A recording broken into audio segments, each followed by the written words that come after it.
Johnny Mac with your daily comedy news. Christmas is coming. Did you know about this? Christmas, we do it every year. Well, Stephen Colbert said, it's that time of year where children lie awake in their beds listening for the click-click of their mom entering promo codes. It might be hard to find the perfect gift this season because the supply chain is still a mess. That's why really smart shoppers don't wait. They start trampling people weeks ago. One survey shows that 20% of shoppers plan to order more gifts in case some orders are delayed or canceled. So if you're doing the 12 days of Christmas, be safe and double your order, said Stephen Colbert. That's 16 maids a milking, 20 lords a leaping, and forget about 12 drummers drumming. Just hire the Texas A&M marching band. Colbert quoted a retail expert who described the market as they're eager to shop and anxious about the execution. Colbert joked, coincidentally, eager to shop and anxious about the execution was also the title of Marie Antoinette's memoir. That's great. James Corden has hosted the Late Late Show for 1,000 episodes. Corden told Variety, these are very difficult jobs to leave because you work with incredible people. You do something that's really amazing every day. I never used to understand before I started this how people could do these talk show hosting jobs for 15, 20, 25 years, but I see it now. His contract is up in August. He told Variety he's not sure how or when he'll decide what to do. I'm so conscious of wanting it to always be fresh. I want it to be fresh and alive, and in the same token, I never really saw this job as a final destination. I saw it as a stop on a journey, so I honestly don't know the answer to that. Stop. You are totally renewing. Come on. The Late Late Show with James Corden premiered March 23rd, 2015. James Corden is British, in case you haven't noticed, and most shows back there air weekly. So when he hears 1,000 shows, he thinks, wow, that's a lot of TV we've made. There's a lot of stuff we put out there. I feel very proud of the show, and I feel equally as proud of the environment we've created here. That's the group of people that we work with, the personalities, and blah, blah, blah. Okay, loves his coworkers. We're very fortunate to have Reggie Watts, who's an incredible comedian. Yes, he is. One of our head writers, Eden Carmel, I always forget that, is an incredibly accomplished stand-up comedian. This just starts to become more of an organic conversation than a run of 15 setup/punchline jokes in a monologue. We never thought it would get to the point where we'd be taping those monologues for like 20 minutes, half an hour. It's sort of the closest version of what I thought TV was when I was 14 years old. We're just in a room with your friends making a TV show. Ricky Gervais famously was in an unsuccessful new wave band back in the 80s, but now the frontman from Siona Dancing, Ricky Gervais, is set to revive his music career. He's written his first serious song in 40 years, plans to put it out as a single. It's called Just Three Things. It was written for the upcoming third season of Afterlife. I gotta finish Afterlife season 2. I get distracted. An instrumental version of Just Three Things made it into the show, but Ricky says the version with lyrics has been recorded, is ready for release. He's even shot a video.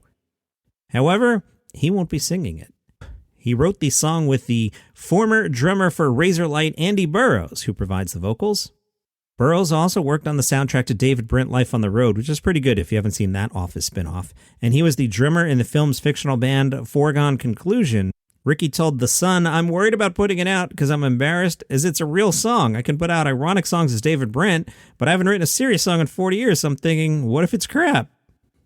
But it's not. It's really good. You're worried about the critical reaction more than when you're being stupid, because when you're being stupid and somebody says that's rubbish, you're like, I don't give an F. If you're being really serious and somebody says it's rubbish, you go, F, is it? From the rap, Hasan Minhaj will star in, co-write, and produce a comedy called For the Culture. This is set in Bollywood's highly competitive world of college dance competitions. It is described as a high-energy, raucous comedy set in Bollywood's cutthroat dance world and hopes to capture the vibrant, joyful celebration of Indian American culture. That sounds like a good time. Queens native Steve Hofstetter coming back to Queens. He's from Queens. I'm from Queens. He'll be in Briarwood on Saturday to film his new comedy special, The Recipe. He's filming it at PS 117 on 143rd Street. He attended PS 117 until the age of 12, shows at 7 and 9:30. His special, The Recipe, is described as a heartbreaking and hilarious set that explores Steve Hofstetter growing up in a mixed family, setting out on his own, achieving his dream, and the grief surrounding the loss of his father. Steve said a lot of it is gallows humor about being the last through pain, which is a subject I think a lot of people can relate to these days. The special is different from what I've done in the past and from what a lot of comedians do. It's got a beginning, middle, and end, and it's written so people can watch it multiple times, and it's more like a movie than a traditional stand-up set.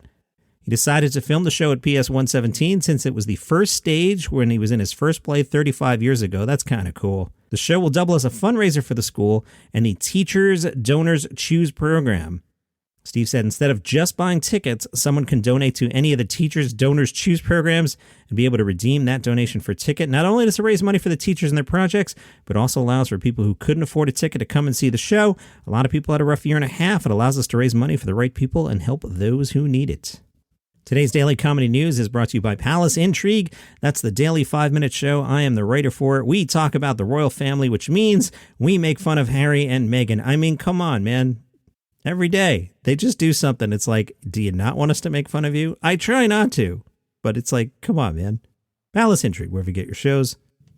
Just want to give you a heads up. At the end of today's podcast, there will be a very serious subject. It is related to comedy, but just want to let you know that's coming. Remember when you used to watch NBC and you would be like, oh, an NBC sitcom, this must be good? Well, let's find out if these new ones are good. Tonight and tomorrow, NBC is giving viewers a glimpse of 2 brand new sitcoms. Tonight, American Auto, Anna Gasteyer and a bunch of others takes place in the auto industry. It's from the same team that brought us Superstore. Then tomorrow, Grand Crew, described as a comedy of a group of young black LA professionals living their best lives and unpacking the ups and downs of life and love. The series stars Nicole Byer. Speaking of NBC sitcoms, have you ever heard of Friends? It was pretty popular, ran for a while. Remember they did a reunion last year? Sounds like Jennifer Aniston had a tough time with it. She spoke to Variety and said, time travel is hard. I think we were just so naive walking into it, the reunion special, thinking, how fun is this going to be? They're putting the sets back together exactly as they were. Then you get there and it's like, all right, I hadn't thought about that was going on the last time I was actually here. And it took me by surprise because it was like, hi, past, remember me? Remember how that sucked? You thought everything was in front of you and life was going to be gorgeous and you went through maybe the hardest time in your life. It was all very jarring. And of course, you've got cameras everywhere and I'm already a little emotionally accessible, I guess you could say. So I had to walk out at certain points. I don't know how they cut around it. Interesting, right? Also, Variety said, is it true you met with Lorne Michaels about a role on SNL and it was you who wasn't interested? Let's see her answer. I'm not sure I'm going to believe her answer before I even read it. Jennifer said, that's right. That was right before Friends. I remember walking in. It was David Spade and Adam Sandler, and I knew those guys forever, and I was so young and dumb, and I went into Lauren's office, and I was like, I hear women are not respected on this show. I don't remember exactly what I said next, but it was something like, I would prefer if it were like the days of Gilda Radner and Jane Curtin. I mean, it was such a boys' club back then, but who the F was I to be saying that to Lorne Michaels? So yes, adorably that happened, and I've hosted SNL a couple times.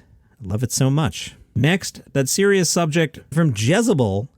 The Survivor comedy duo wants you to know rape victims are horny too.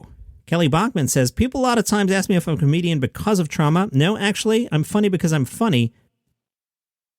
Jezebel writes, nearly 10 years ago, comedian Daniel Tosh directed a gang rape joke in his stand-up set at a female audience member after she told him rape jokes aren't funny.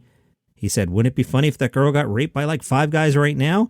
Since that happened, the discourse around the rape joke has become more nuanced as more comedians who are survivors have weighed in. Enter Kelly Bachman and Dylan Adler's 2-person musical comedy show titled Rape Victims Are Horny Too. Bachman said, we wanted to show survivors are not just like wilted flowers who are sad, suffering victims all the time. For Dylan and me, we're laughing. We're silly people, joyful people, and we're sort of defiantly joyful in the way we deal with our own pain. Adler added, yes, we've experienced trauma. We're still mourning, and that can make it confusing that we still have desires, want to be admired, but also not wanting to be pursued. Before Bachman met and began working with Adler, Bachman was one of several women comics who confronted Harvey Weinstein as he sat in the audience at a stand-up show in 2019. I remember that incident. While performing her set, she said, I didn't know we'd have to bring our own mace and rape whistles to Actors Hour. Bachman joked in the duo's live 2020 show, when I was getting raped 4 years ago, that's 1 leap year ago. I kept thinking to myself the whole time, I can't wait to use this to get ahead in comedy. They're going to see my name in lights. It's going to be a victim. She knows the show's not for everyone. The duo reflected on the name of the show before going with Rape Victims Are Horny Too, aware of the sometimes triggering nature of the word rape, but it was important for them to be authentic to their experiences and the experiences of many survivors who were often told they weren't actually raped. When Kelly and I were talking about the show, we had so many shared experiences and know how it feels when people say their rape was much worse or when people try to gaslight and belittle your experience. We learned so many other survivors have felt their way too, and we had to put it in there and just let people know that's what the show is about. That's your comedy news for today. You can follow the show on Spotify, Apple Podcasts, Google Podcasts, wherever you get your shows. See you tomorrow.